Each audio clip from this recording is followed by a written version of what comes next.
This has been a wonderful tournament, and they definitely deserve to go.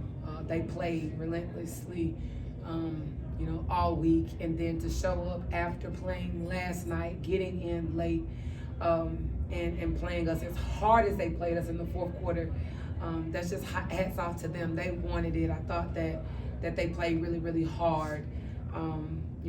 We had a great run while we were here. I'm super proud of these young women for all that they've accomplished, making history, even having an opportunity to wake up this morning to be able to play. It's something that a few other teams didn't have an opportunity to do. So for it to be us, which it's never been done in the history of the program, I'm proud of you all. I'm proud of them for that. Appreciate those comments, Coach. We'll have the questions first for our student athletes. I would say, Ms. Davenport, the fan base that showed up, the journey that this week has been, I know it just ended, it didn't end the way that you liked, but how would you sum up this experience this week? It was fun. I enjoyed playing here. This is my first time playing HBCU ball, so this is my first year. This was a great experience. How about for you? Like I said yesterday, there's just so much love surrounding us, especially with all the students coming out and supporting us. So yeah, I would say it's been really, really fun. It just shows how much support there is at HBCUs. So yeah, I really enjoyed just the whole experience being here at the tournament. Coach, I looked at the stat sheet, and I'm not a coach, probably not a good analyst either, but I just looked at free throws, and I thought that was the difference. Talk about that, and then anything else that stood out to you that was the difference between winning and losing.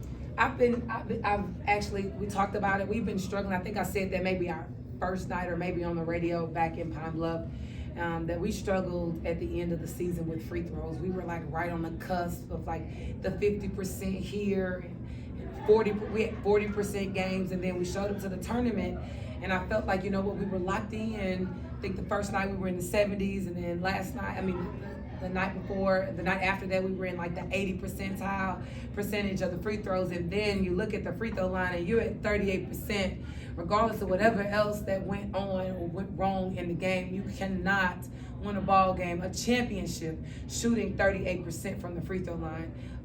And I would say that if there's anything else that would have stood out, nothing stood out more than that piece. I thought that we still were in the third quarter. We got up as many as six. We were just right there, and they were fouling us and sending us to the free throw line, and we weren't able to capitalize and knock down those opportunities beyond the charity stripe. It was just difficult for us to get over the hump, to secure it when we needed to. So if you want to ask me, I'm going to definitely say it was free throws.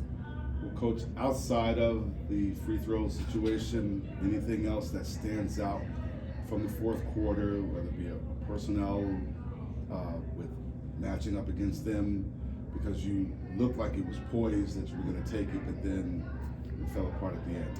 Yeah, I think we've talked about being together. I think you've heard that word, from me before. And Southern, like I said before, Southern played very hard together.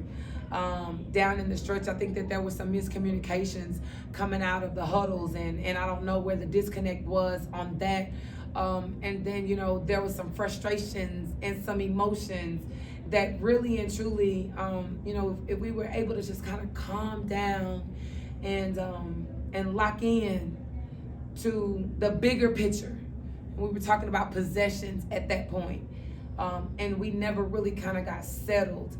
I know that one thing about it is that this team wants to win. These young women, they want to win.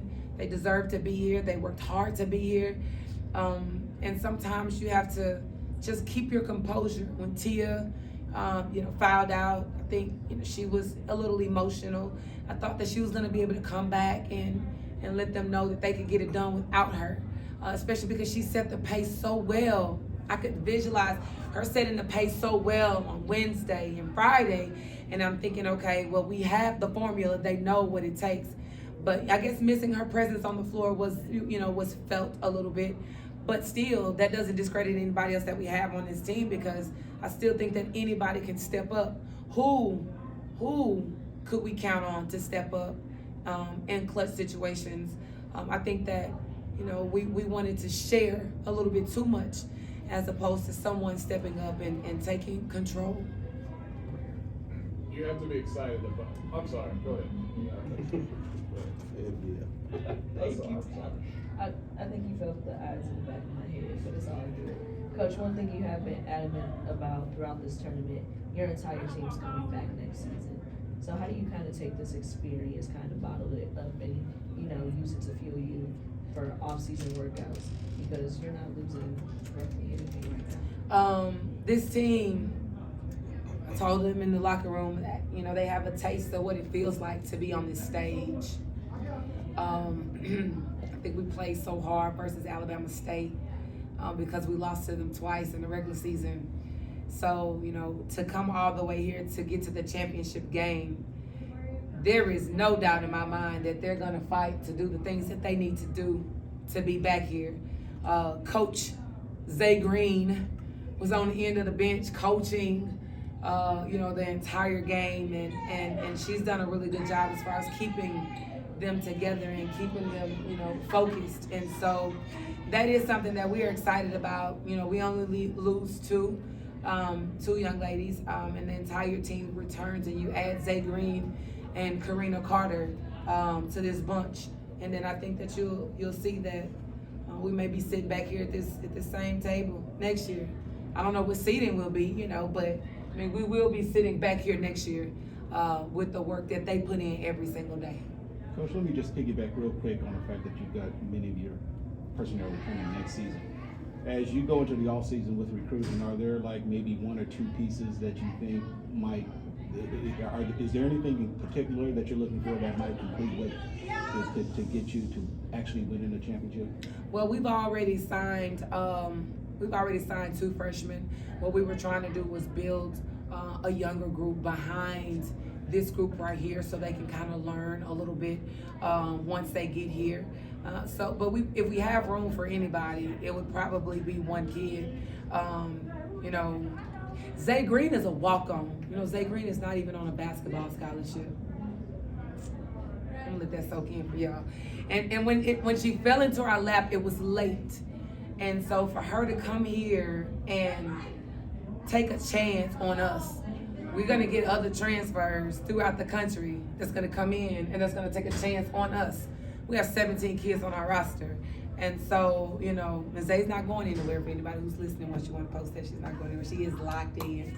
But, we have people all the time who reach out to us and wants to come and play at the University of Arkansas at Pine Bluff. That trend won't stop as long as I'm here. And I'm proud of what we've accomplished, and we'll continue to stack those days and have those moments. But it should be fun coaching them next year too.